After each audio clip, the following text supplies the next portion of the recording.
Good day, my little robins. Another month has come and gone, which means today I'm bringing you guys my March favourites video. These videos are pretty self-explanatory because they are a staple here on YouTube.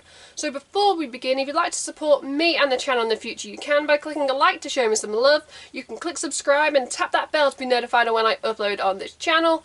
Enough rambling, let's just dive straight into my March favourites.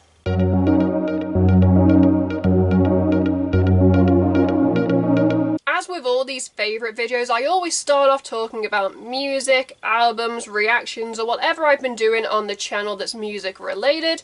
And well, one group have dominated my reactions. They got 5 videos this month, and it is Korean girl group Dreamcatcher. Oh, yeah. I finally finished off like the Nightmare series arc. The songs were Fly High, You and I, What, Piri, and Breaking Out. I'm so happy that I have wrapped this, series just in time for the fact that they are releasing their second album and making their comeback in April. So I timed it perfectly. In terms of K-pop, and from what I've got into in recent months, Dreamcatcher is up there. I can now call myself an insomnia, because they're not just K-pop, they're K-rock, K-metal, a bit of K-EDM. They morph all these genres of music together, and it works so well with their dark horror concepts that they seem to be going with. This group have found themselves a niche in K-pop. Yes, it might not make them as popular in Korea, but they've got a lot of international fans. So if you want to dip your toe into K-pop, but you want something a bit more rocky and metal orientated, as I keep saying, Dreamcatcher might be the gateway group for you. Rolling Quartz, who are a K-metal girl band, they got 2 reactions this month. And as I said at the start of the year, well, as I said at January, that 2022 would be the year of Rolling Quartz, and they are constantly dropping new content for me to react to. The videos were Delight and Azalea, and they were 2 different contrasting songs to one another, but oh my god, the production value, oh, the high quality. Damn, these girls can play, they can slay, the vocals on point. If you want a little metal with your K-pop, then definitely check out this group. But do not be fooled by the innocent looks, because they will eat you alive. I cannot wait to see, what else they do, because I believe they have a couple more videos to drop. But they seem to be dropping them in really quick succession, so I don't know if that means, we're going to get something at the end of the year that's really big. But, Rolling Quartz, check them out. The next K-pop group I checked out was Pink Fantasy and the song Poison. Now this group, and in particular this song, was so heavily requested on my Dreamcatcher videos, because I was told these ladies have similar vibes, and in terms of their sound, they are definitely more on the pop side of K-pop. But they do throw in a few rocky elements. But where they really stand with Dreamcatcher is in their visuals and the dark concept. And it's safe to say that a lot of insomnias are also fans of Pink Fantasy, and I can see why. Oh my god, Poison. These ladies slayed with the vocals, the rap, the dance, the visuals. Korean music as a whole, groups, bands, they put so much money into the production for their music videos that they put a lot of Western bands to shame. But yeah, Pink Fantasy, if you want something alternative but is a little bit more pop orientated, then check them out. But yeah, Pink Fantasy, I'm so happy that it was requested. The final Korean band that I reacted to were the band Wonwi with the song Aurora, and this is a K band, but it's a boy band, not girls. And I was really pleasantly surprised and taken aback, because from what I've read, Wonwi as a unit is they are friends and they have been a band for years, and you can tell that they click so well when it comes to the lyrics and the composing of each song. This video had such high quality production, and I was a little shocked at how much screen time and like vocal wise the keyboard player got. Okay, it's about time the keyboard players like rose up and like, you know, took the spotlight, but then that doesn't take away from like the main vocals, and then they also incorporated like rap, but then you can't take away from like the drums, the guitars, like the synthesizer. It all came together, and you can definitely tell why this group had been around a while. From what I've heard, they're not really that popular. They're popular, but they're not popular. They're not as popular as they should be. So if you want to check out like a band, a male band that's Korean, check out Wonwi. Only 2 non-K-pop bands made it into my reactions on the channel this month. We start in America with rap rock legends Hollywood Undead, one of my personal biases. They released the music video for the song Chaos. Now last month I reacted to the video for their visualizer for this song, and I said in that video they were probably going to drop a music video, and they did like a week later, and I was like, damn you Hollywood Undead. But this video was so chaotic and like messy in a good way. It fit with the song, the theme, the concept. And as I'm saying with Hollywood Undead, and I'll say it again, especially with this song, they have seemed to have struck the balance between old and new, which I really like, and I just can't wait to see, you know, where they go next. If you like rap rock, then check out Hollywood Undead. You might be a little bit disappointed, you know, that they seem to have like shedded like the whole mask image, but there's enough extras in the video wearing creepy masks, you know, that you'll get your mask fix. Dynasty were the band that represented Europe with the ballad song Yours. Holy hell, Dynasty, you know, they do not play around. This is a power metal band who have done their time, and they know exactly how to go about like composing and like writing and putting together the perfect like ballad. And oh, Nil's vocals, oh, I've been really impressed with like the last couple of releases in terms of his vocals, but in this ballad they seem to like really shine, and I was like, yes, yes, yes, yes, yes. The rest of the band, you know, this is a power metal band that sound great. Power metal isn't everyone's cup of tea, but I can see a lot of people getting turned on to Dynasty because there is just something so like they are good, and there's something clean about their production, and like video wise it was simplistic. They were in a decaying house. It fit really well with the lyrics. Sometimes simple is better, as I say on the channel. As much as I love an over the top video, sometimes if you do simple well, it can turn out amazing. But yeah, unfortunately like their album got delayed until I want to say August, so hopefully we get like another single or something else drops before then, because I need my Dynasty fix. Moving on to TV land, and we will start with Discovery Plus. And well, the brand new series of Ghost Adventures has dropped. Well, when I say it's dropped, there's going to be like an episode every week, but at this point there have been like a couple of episodes and I have binged them.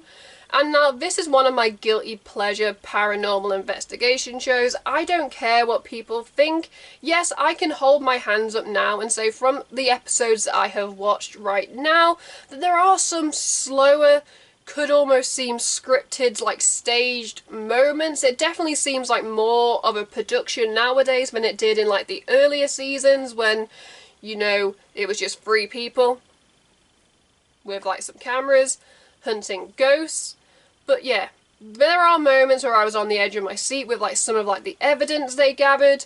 So yeah, I know that a lot of people may have fallen out of like love with this show because there are so many other paranormal investigation shows out there, and I've watched quite a few of them.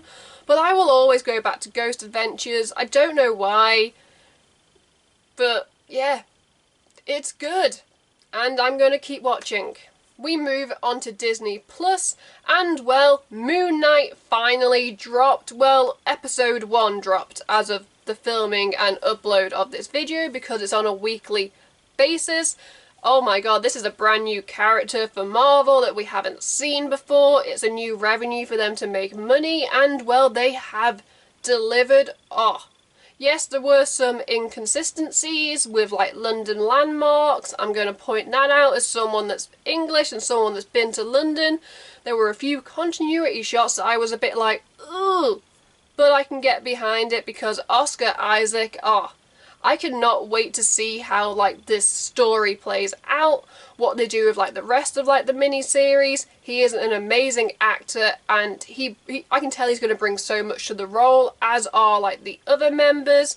And especially with like first episodes, it's kind of like slotting pieces together, figuring out like the jigsaw, and it'll all come together at the end. Not much to say about Moon Knight apart from the fact is I'm going to watch it every week. For those of you who don't know, I love watching me like a good documentary, and National Geographic, which is, you know, on Disney Plus, definitely have a lot for me to watch. And the first documentary I watched was called The Next Mega Tsunami. It sounds so nice, doesn't it? Such a good title. And it focused on like the 2004 tsunami, and it also focused a little bit, you know, it showed some clips of like the big tsunami in Japan that happened in like the early 2010s. I can't remember if it was like 11 or 12. And it was pretty much scientists being like, right, we need to look to the past and we need to look at like where other tsunamis have taken place so we can try and pinpoint where it's going to happen next. I live in the UK, so I'm very fortunate, you know, that we don't really have like any fault lines or earthquakes that are going to cause tsunamis, but it was interesting, and it's like eye-opening that like how many different parts of the world could have a tsunami at any point. It's kind of scary but also educational, and I was like, yeah, these things need to be taken seriously. But yeah, I watched a documentary on tsunamis. Moving on. The second documentary that I watched on Disney Plus was called Gathering Storm, and pretty much I want to say it was National Geographic or someone gave a bunch of like GoPros and cameras to like different like ships and boats, and they were supposed to document storms, which is very interesting because as someone, you know, who doesn't really go on boats, and again, someone that lives in England, we don't really have that many like major storms. And so it was interesting seeing how like all these different crews like reacted, and like all the different like experience levels. Some people were a little bit jokey, some people took it seriously. But yeah, Gathering Storm, if you like boats and you like storms, check it out. The big hitter this month in terms of pretty much the streaming service that I watched the most like content on was of course Netflix, because they dropped the highly anticipated season 2 of Bridgerton. This series focused on Anthony, who is like the oldest son, and his trials and tribulations to try and get himself a wife. And this season was very different to season 1. There was like a lot more like emotion, and I wasn't expecting as much like intense scenes as we got. You kind of saw why Anthony is the way he is. I mean, you were there when your dad died, and then you were suddenly like thrust to the head of the family, and you had to deal with your own grief, and you want to love, but you don't want to put like your potential like future wife through the same grief, so you're doing it out of like tradition, you're not doing it out of love. It was different enough that I was like, okay, I can get behind it, and it kind of set itself like apart from season 1. I also liked how we got like a lot more focus on like the other Bridgerton siblings. They got a lot of screen time, which maybe sets up future seasons. As far as I'm aware, Shonda has talked that they are in the works for season 3. Netflix is not going to get rid of this show anytime soon. If you like period drama with a touch of emotion, check out Bridgerton. The next show is Big Mouth, and this is like an animated comedy about the trials and tribulations of going through puberty. As like high school students, there's a lot of high school students, there are these hormone monsters like Maurice and Connie who are like guiding these kids through, and I'm just there like, yeah, as someone that went through puberty in high school, this is very like, this is a great comedy, you know, they don't shy away from topics, but then they also like make like relevant like quotes, and they tie it in really well to like modern day. And I kind of dropped off Big Mouth like halfway through season 3. I don't know why, but I actually had like a weekend off work, and I actually binged every single episode from like start to where it ended. And I'm not sure if that's getting another season or not, but If you want a comedy about the trials and tribulations of going through puberty, then definitely check out Big Mouth. And the reason I had to talk about Big Mouth, and the reason I did go back to watching it, is because the creators released a series called Human Resources, which actually focused on the workplace of not just, you know, like Maurice and Connie, who are like the hormone monsters, but it also gave like older characters, not older characters, but characters that had appeared in like Big Mouth, such as, you know, the Shame Wizard.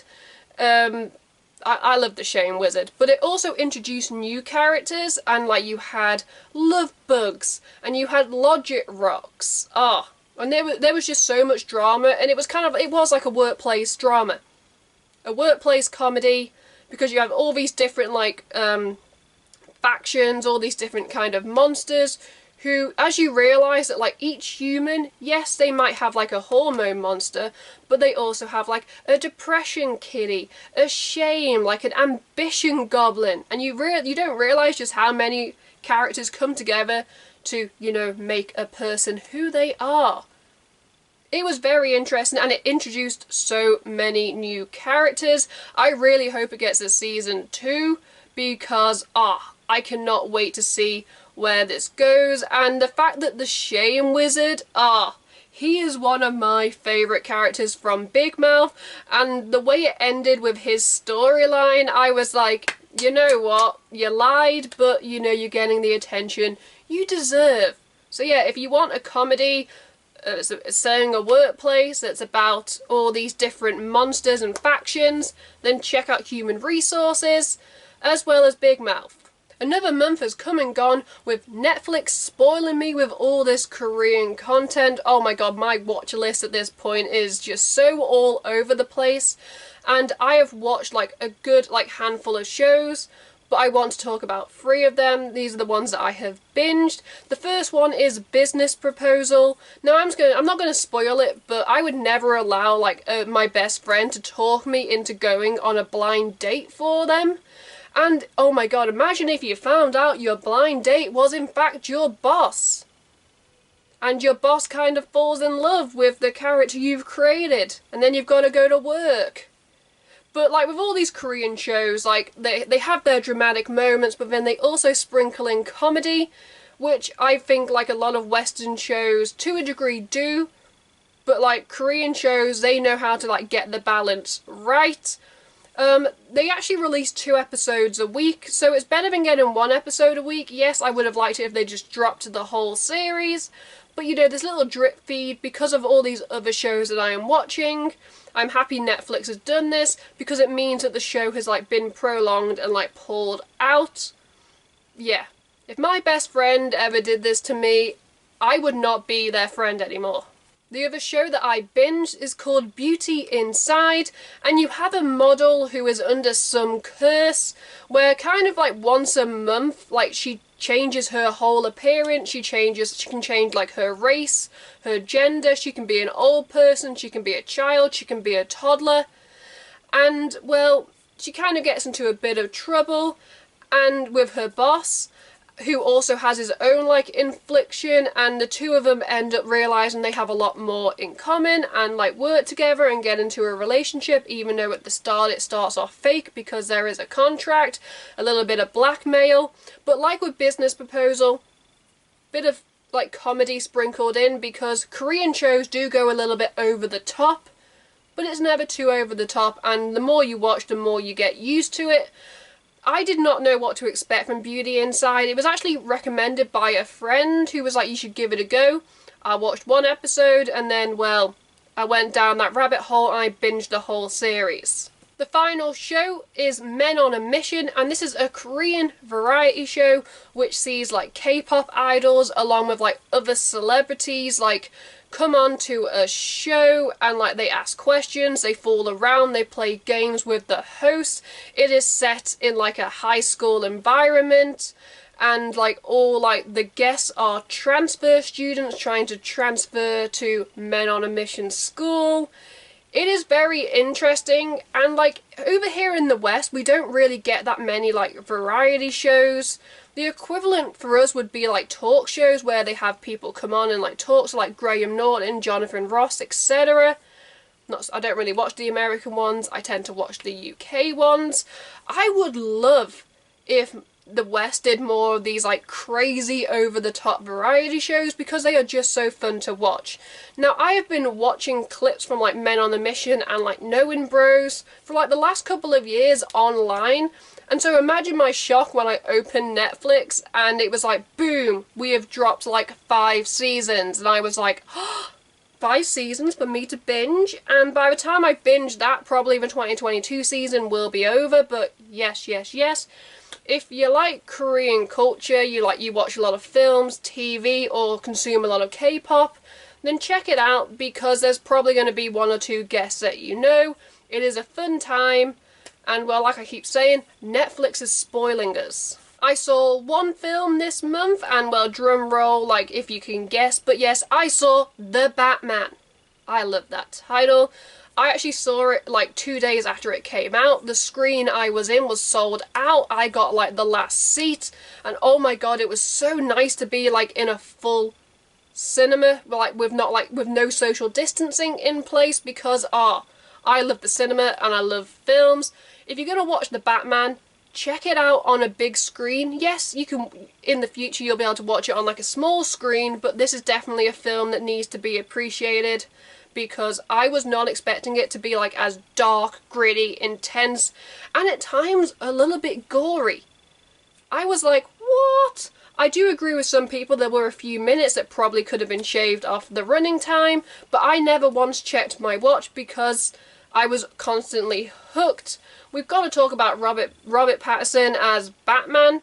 He excelled in this role as Batman, you know, who was only like 2 years into being Batman. He's still like a little wet around the ears, and like seeing him come face to face with like the Riddler, Penguin, like Falcone, Catwoman, and he doesn't get out of every situation like unscathed. There are moments where he struggles and you go, okay. We've also got to talk about like Gordon, because I loved like the dynamic with him and Batman. I was like, yes, like good cop, bad cop, like a buddy cop movie. Also, before this, I had not heard of Matt Reeves as a director, but it's made me curious about going back and checking out, you know, his other films. I believe he did like the Planet of the Apes films, and I'm not gonna lie, they don't really strike me as films I'm gonna watch, but because his name's attached, I'll check it out. We are probably going to get a sequel down the line, even though they're keeping those cards quite close to the chest. This film has made a lot of money. The whole cast in general shined, and I cannot wait for the sequel, and I cannot wait for more films to be released in the cinema. The final category I'm going to talk about is video games. Now, I played 3 games this month. I'm going to mention a 4th one, but that 4th one will probably end up in my April favourites. The first game we're going to talk about is Triangle Strategy. This is HD 2D Square Enix. Not a sequel, but in similar vein to like Octopath Traveler, which was a very surprise hit. And Triangle Strategy, despite the dodgy name, I believe has been another hit for Square Enix, and it shows that people really love this art style. It is an RPG, there is a lot of grinding, and every choice you make has actions, every action you take has consequences, and depending on like how your convictions are, different characters will join your roster, so it does incorporate like multiple playthroughs. I am currently 60 hours into the game. There's a lot of grinding. If you're not into like grinding games, maybe JRPGs are not for you. The storytelling is great. I love the battle dynamics. It is very much like Final Fantasy Tactics, as like a lot of people have pointed out, but in like the cutesy like RPG Octopath Traveler style. Triangle Strategy, if you like JRPGs, you like story, characters, grinding, battles, then check this out. The second game I want to talk about was highly anticipated by a lot of people when it was announced in like the Nintendo Direct, and that is Kirby and the Forgotten Land. I did not originally intend to pick up this game, but then it released and I saw everyone hyping it up, so of course I picked it up. I have never played a Kirby game. I know of the character, I have had plushies and I've had toys in the past. So this is actually my first time playing a Kirby game, and definitely I can see why people said it gave off like Mario Odyssey vibes. This will definitely tide you over until you get there. But oh my god, it was so cute. All the little Waddle Dees, I found myself going back and playing levels because I wanted to get them all. Like Pokemon, you've got to get them all. You've got to get all those Waddle Dees so you can like unlock Waddle Dee Town. Like, I loved like the mechanics of the game. I thought, oh, I'm not going to really know what's going on, but it was quite easy to pick up. There were some challenges, and like the abilities, leveling them up and deciding which ones you were going to use more than others, but then realising you kind of have to level up every single ability, because there'll be some bosses and some levels where you require one you might not like playing, but you do need it to continue. Yeah. In terms of being like the first Kirby game I've ever played, set the bar high, and I would definitely check out more games with this cute, mouthful, sucking, guzzling, pink fuzzball. A new game, but it's technically an old game that I have gone back to. I have gone back to Animal Crossing New Leaf on my 3DS. I started a new game because I logged on to my old game and I could not deal with like the hate and like the anger that my like villagers had towards me. So I've started a brand new game because I like to punish myself. You know, I punish myself like resetting my Animal Crossing island twice, like my New Horizons island twice. So, you know, why not go and, you know, restart Animal Crossing New Leaf? I love this game, and I actually don't know what made me go back to it. I think I was going through my drawer and I was like, ooh, I should put that in. And yes, I know a lot of people have had gripes with New Horizons and they say like New Leaf is the perfect game. New Leaf is the perfect game. But I would love like a New Leaf game with the New Horizons graphics. Nintendo, get on that. The final game I'm going to talk about is, I'm only going to mention it briefly, and that is Rune Factory 5. I did intend to pick it up this month, but I picked up Kirby instead. So I'll be picking up Rune Factory and it'll be in my April favourites. But I also thought with Triangle Strategy I didn't really need like an intense grindy farming game. But yeah, Rune Factory will definitely be in my April favourites, and that just wraps up my, well, March favourites video. In the comments below, I'd love to hear, you know, some of the things that you guys love the month of March. If you want to see me do any particular videos in the future, then drop a comment, because I want to make videos that you guys want to watch. Let's just wrap up this video before I continue to ramble. If you'd like to support me and the channel in the future, you can by clicking like to show me some love. You can click subscribe and tap that bell to be notified when I upload on this channel. At the end of this video, you can check out my last 2 videos or playlist, depending on what mood I'm in when I'm editing this. Until next time, I'm Beth. Goodbye.